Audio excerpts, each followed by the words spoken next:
What's going on, family? Black Phoenix checking in. Right now, we're about to work on a vertical up stick plate. It's a 3/8 plate. I already got a couple passes in there, but I actually just wanted to show you how to fill it up. So I wanted to go live and show you. I'm using a 1/8 inch rod. I got it set on about 108. We're gonna start at the bottom and work our way up.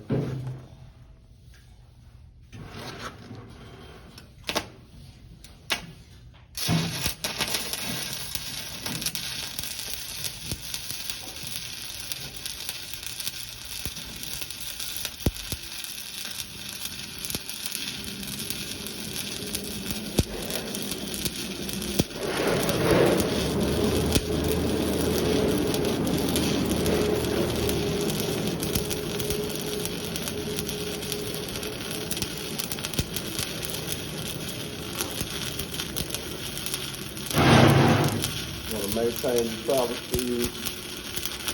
Make sure you turn in.